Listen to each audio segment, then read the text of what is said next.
Today we are going to go see the Magnolia Silos. We are finally going to go explore, see the silos, eat at the bakery, go shopping.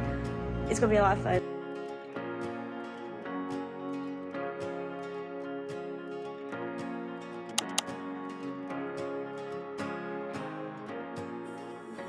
Hey, welcome back to the channel. Today we are going to go see the Magnolia Silos, which is something I've wanted to do for quite a long time, but today we are finally going to go explore, see the silos, eat at the bakery, go shopping. It's going to be a lot of fun. We're about to head out right now, and we're starting at the coffee shop, of course. The Magnolia Press is so good. Like, we went, no joke, 3 or 4 times within the 2-day stay that we were here because the coffee was just so good. Every detail of this coffee shop was gorgeous. They had tons of coffee-themed merch like shirts and tea towels and coffee scoops and, of course, coffee. They also had bookmarks and stickers and magnets, and the coffee shop itself was so beautifully designed, from the counters to the floors to the tile.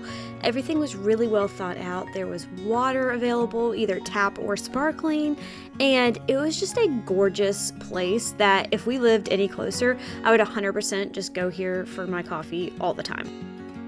Next stop was the bakery. We wanted to go early to beat the lines, and I honestly didn't film much in there just because it was really small and tight. But right after that, we opened up to the actual silos, and they are just gorgeous to see in person.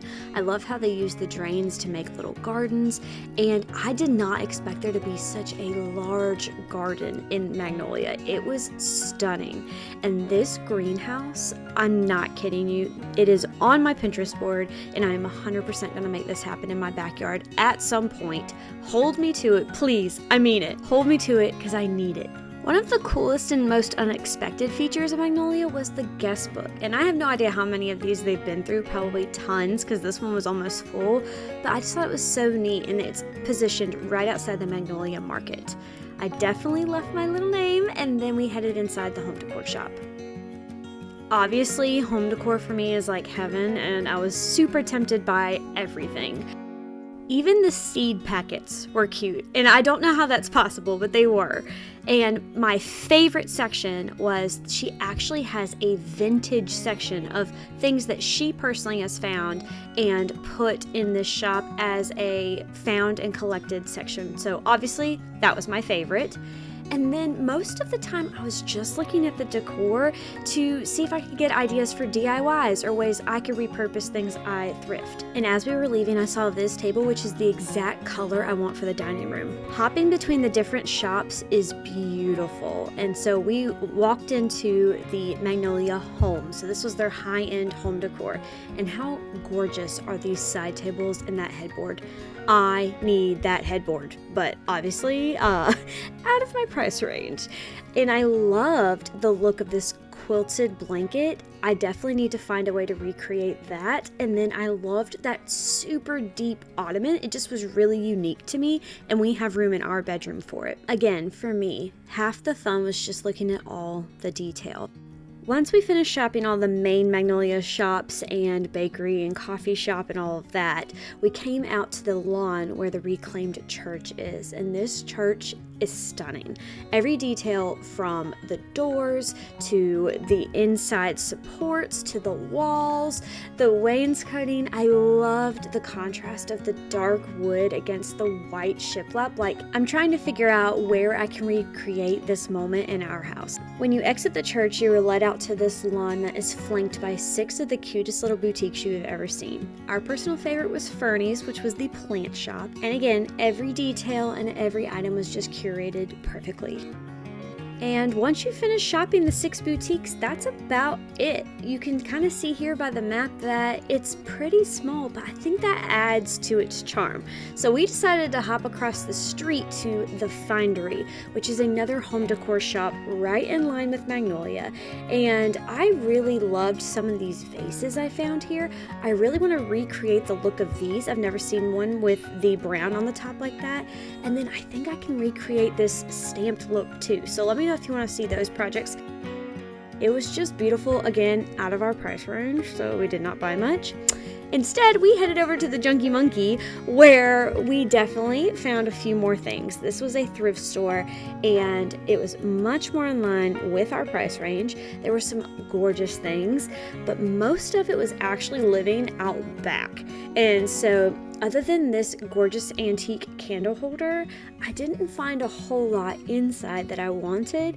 And unfortunately, as cool as all of the antiques were that they had, because they had some really old stuff, most of what I wanted was table legs and furniture and things that we just could not fit in the car to come home with us. And so, as fun as it was to look around and kind of hit the little thrifting bug for us while we were in Waco, we definitely wish we could have brought home more, because I mean, the windows and the doors just would have been amazing. The next day we made our final stop in Waco, which was Magnolia Table. And so this is the Magnolia restaurant. We went there for brunch, and it's stunning. It's just as gorgeous as any of the silo properties. Every detail, once again, from the napkins to the plant walls to even like the salt and pepper shakers, were just so stunning. I mean, there was weight to them. Everything just felt good being there, and the food was incredible. But my favorite part, had it been a little less hot outside, was the gorgeous back patio area. I mean, stunning. Can we recreate this in our backyard, please? Kinda kidding, but not really. But yeah, that was our trip to Magnolia, and that was the final stop. And so we left and made our way over to Canton. I loved getting to see the silos in person. It was absolutely incredible. It's different than you would expect. So they're actually much smaller than I pictured in my head, but the detail is outrageous. It's insane. Every little detail of your experience is perfectly thought out, from the way it looks to the way it feels to the way things work and their systems that they have when you're checking out. Like, it really is just such a beautifully well thought out place. And as someone that loves great design and also appreciates a really well run business mind, it was just so cool to get to see in person. And should the opportunity arise, I would definitely love to see it again. Like I said, there's not as much there as you think there is. There's basically the silos and the bakery are on the very edge of the property, which I didn't expect. I thought that they would be in the middle. And then there is the Magnolia shop, the market, which is where all their decor is. And then there is the Magnolia home store, which is all of the high-end furniture and finishings like that. There's also the coffee shop with the best coffee. And then there is the little church that they completely restored, and a bunch of little boutiques. There is 6 total, and I believe I only showed you one of them, which was Fernie's, which was our personal favorite, and that was their plant store. But there was also one dedicated to skincare. There was one dedicated to stationery. There was one for like the dads and the men that came along that had more like outdoorsy stuff, and then there was one that had boutique clothing, and then one that had custom leather goods and hats and purses and things like that. So very cute little boutiques. They covered pretty much everything, and then that is about it. There's some beautiful lawns and lots of places to hang out. There is gorgeous surroundings, and just, it's absolutely stunning to see in person. You could easily walk around there all day if you wanted, or if you want to go do what we did and do the entire property in a couple of hours, you could totally do that too. But it's beautiful. And of course, I got myself a t-shirt to remember the experience by. I thought this one was really pretty.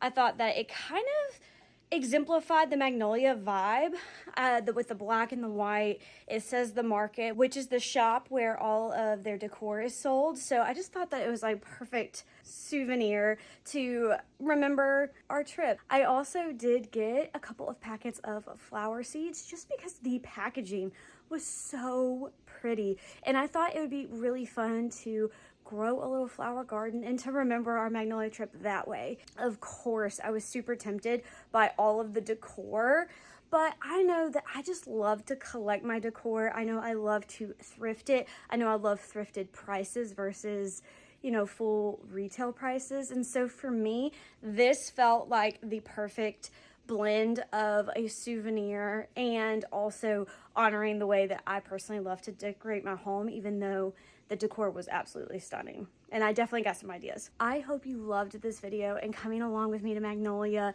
If you did, please subscribe and get ready because the next video is going to be our flea market adventures at Canton. So you definitely don't want to miss it. I will see you very soon for that haul. Bye.